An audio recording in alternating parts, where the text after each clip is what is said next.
Apakah kamu pernah merasa pelayanan publik tidak berjalan sebagaimana mestinya?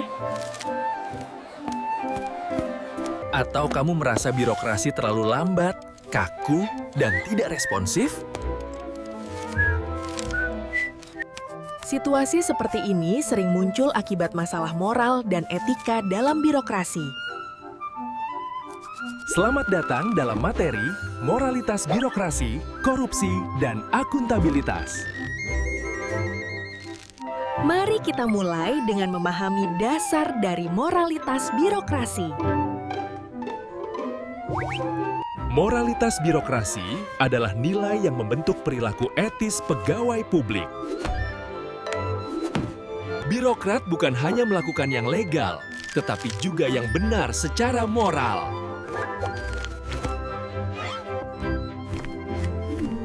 Seringkali, pegawai menghadapi dilema antara aturan dan keadilan. Disinilah moralitas menjadi pedoman untuk mengambil keputusan. Karena tugas utama birokrasi adalah melayani masyarakat, bukan sekadar pekerjaan rutin. Selanjutnya adalah perubahan paradigma pelayanan publik. Kini, banyak pegawai baru melihat pekerjaannya sebagai profesi, bukan panggilan. Namun, masyarakat masih berharap pegawai bekerja dengan hati dan dedikasi. Perbedaan cara pandang inilah yang memicu menurunnya moralitas birokrasi. Selanjutnya adalah pengaruh warisan administratif dan kolonial. Banyak negara berkembang masih mewarisi kultur birokrasi kolonial yang sentralistik.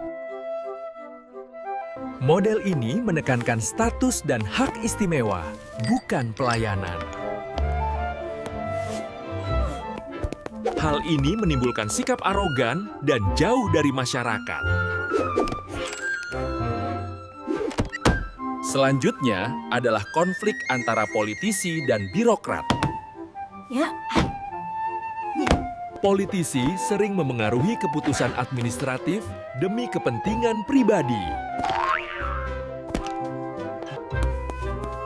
Campur tangan politik memperparah ketidakprofesionalan birokrasi.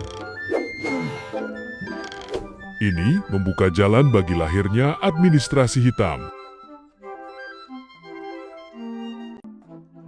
Administrasi hitam beroperasi melalui suap, pengaruh, dan penyalahgunaan aturan. Kerumitan prosedur semakin memperbesar peluang korupsi. Akibatnya, kepercayaan publik terhadap pemerintah semakin menurun. Selanjutnya adalah pengaruh budaya tradisional dalam birokrasi. Pegawai sering terjebak antara loyalitas keluarga dan profesionalisme. Disinilah nepotisme dan favoritisme sering muncul. Birokrat mengalami dualisme nilai yang membingungkan identitas moralnya. Warisan kolonial juga mengajarkan standar ganda dalam penegakan aturan. Sehingga beberapa praktik korup dianggap hal biasa.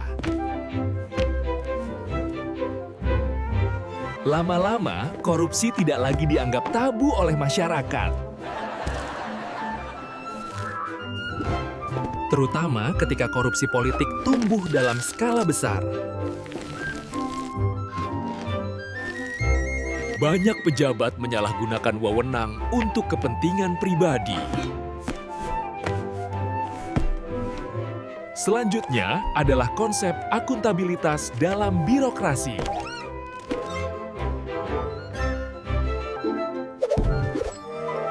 Akuntabilitas memiliki 5 dimensi utama yang saling melengkapi. Yaitu akuntabilitas hukum, memastikan setiap aksi sesuai peraturan. Akuntabilitas politik menekankan legitimasi program pemerintah. Akuntabilitas administratif berpusat pada rantai komando dan pengawasan internal. Akuntabilitas profesional menuntut kompetensi dan keahlian. Dan yang paling penting adalah akuntabilitas moral.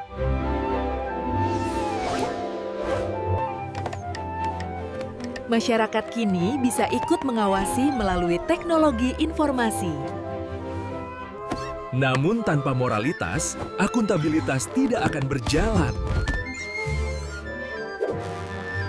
Selanjutnya adalah dimensi moral dalam sektor publik. Meningkatnya tuntutan publik yang mendorong pentingnya etika pemerintahan.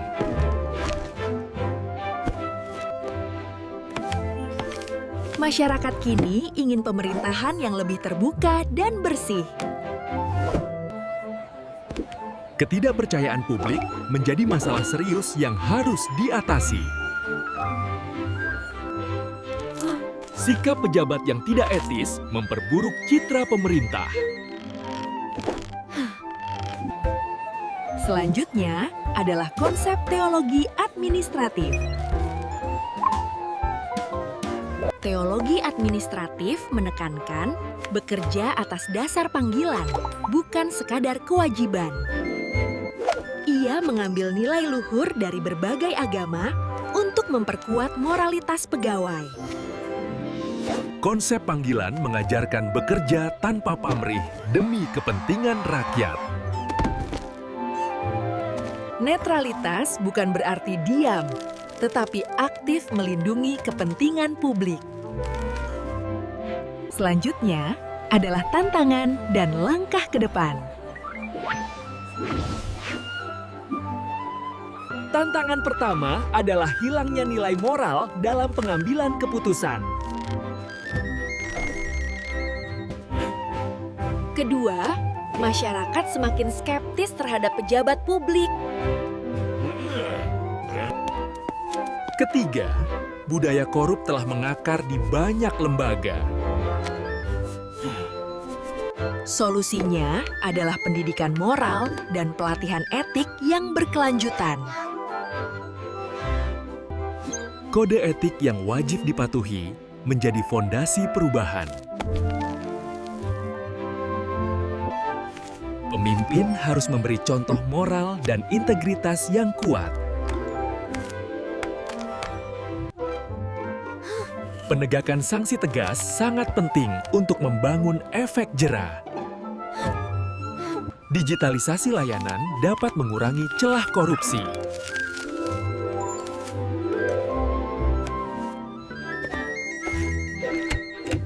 Sistem monitoring real-time membantu meningkatkan transparansi. Dengan akuntabilitas multidimensi, pemerintahan bisa lebih bersih.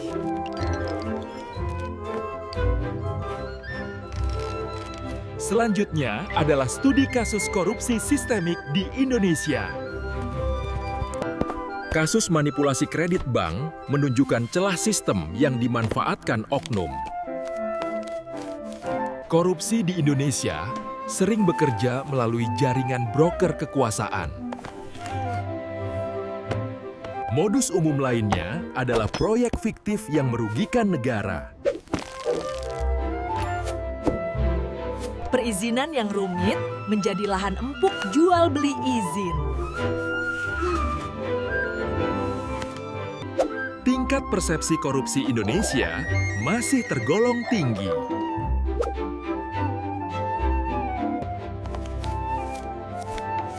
Banyak dari masalah ini berakar pada sistem warisan kolonial.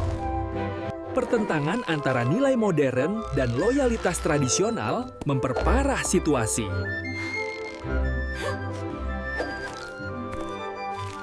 Korupsi telah dianggap sebagai perilaku normal dalam beberapa lingkungan. Pemilu yang mahal mendorong korupsi politik untuk pendanaan. Bahkan muncul otoritas informal di sekitar pejabat yang memperkuat korupsi. Kerabat pejabat seringkali terlibat dalam perolehan keuntungan tidak sah. Hubungan gelap antara politik dan bisnis memperkuat korupsi sistemik. Dampaknya, kepercayaan publik terhadap negara menurun drastis. Masyarakat merasa tidak ada gunanya melawan korupsi. Berikut ini adalah contoh mini project yang ada di Indonesia dan relevan dengan tema yang saya ambil. Sampaikan pelayanan publik yang tidak sesuai dengan standar pelayanan melalui layanan aspirasi dan pengaduan online rakyat atau LAPOR. LAPOR dikelola langsung oleh penyelenggara pelayanan publik dan dikoordinasikan oleh Kantor Staf Presiden, Kementerian Pendayagunaan Aparatur Negara dan Reformasi Birokrasi serta Ombudsman Republik Indonesia dan bekerjasama dengan Korea International Cooperation Agency dan United Nations Development Program Indonesia.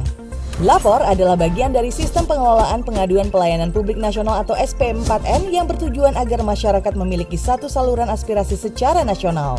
Sehingga aspirasi masyarakat dapat diproses dan dikelola secara mudah dan terpadu serta diselesaikan secara tuntas. Ini berarti jaminan bagi masyarakat agar aspirasi dari manapun dan jenis aduan apapun akan disalurkan kepada pihak yang berwenang.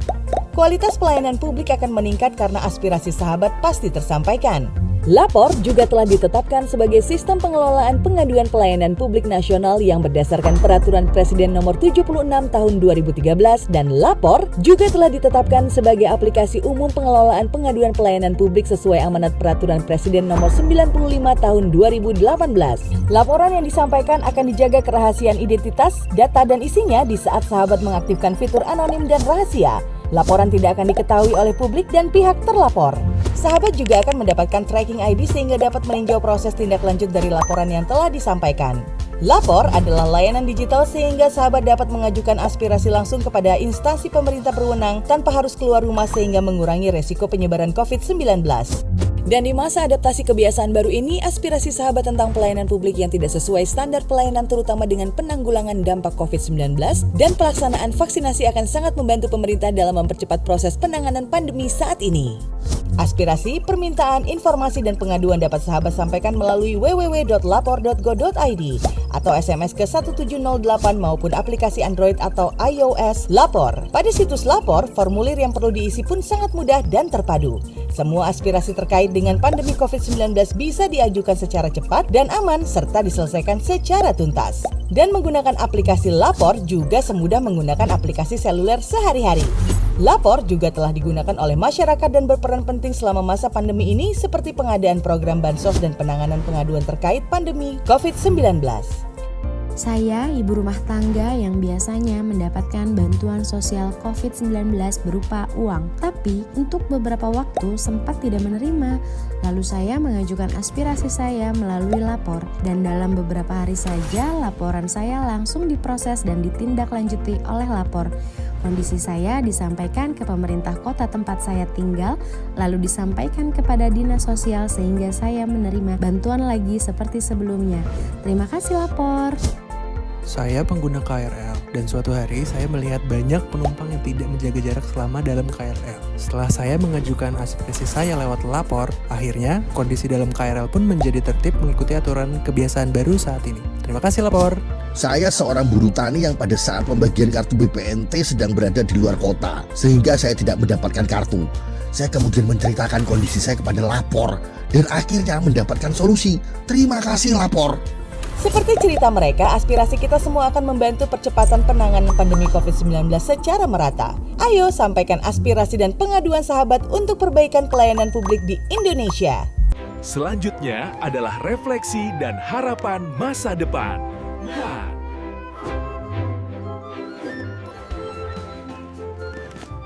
Sebagai calon pemimpin, kita memiliki peran besar memperbaiki birokrasi. Pertama, reformasi SDM harus berbasis integritas dan kompetensi. Kedua, digitalisasi layanan harus diperluas untuk mengurangi celah korupsi. Ketiga, akuntabilitas harus ditegakkan dengan sanksi yang jelas. Dengan birokrasi yang bersih, pembangunan bisa berjalan lebih cepat. Mari kita bersama membangun birokrasi berintegritas untuk Indonesia yang lebih baik.